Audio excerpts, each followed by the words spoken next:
Hi. Today we're going to be learning how to log into a learning platform called Seesaw. And what you're going to do is you're going to open up a new web browser and you're going to type in the search bar Seesaw, Seesaw.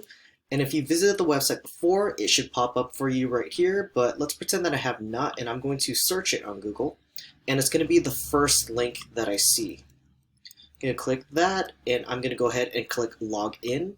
Make sure that you have your student ID as well as their password. And if you do not have that, check with your teacher. Click I'm a student, and you're going to sign in with Google.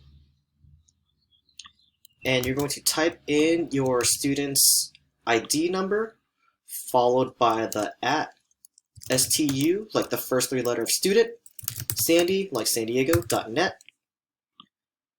Click next, and it's going to redirect you into the San Diego Unified website.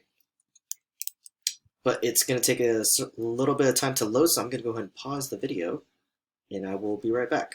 Alright, so finally loaded, and you're going to do the exact same thing. You're going to type in your student's 6-digit ID, followed by the @ stu.sandy.net, and you're going to type in their password. Please remember that the password is case sensitive, and once you click sign in, Seesaw will load up with your teacher's webpage, and all the newer assignments will show up on top. So as more assignments come in, you'll see the newer one on top, and on each assignment, you'll be able to see the instructions on what to do, how to do it, and how to submit it.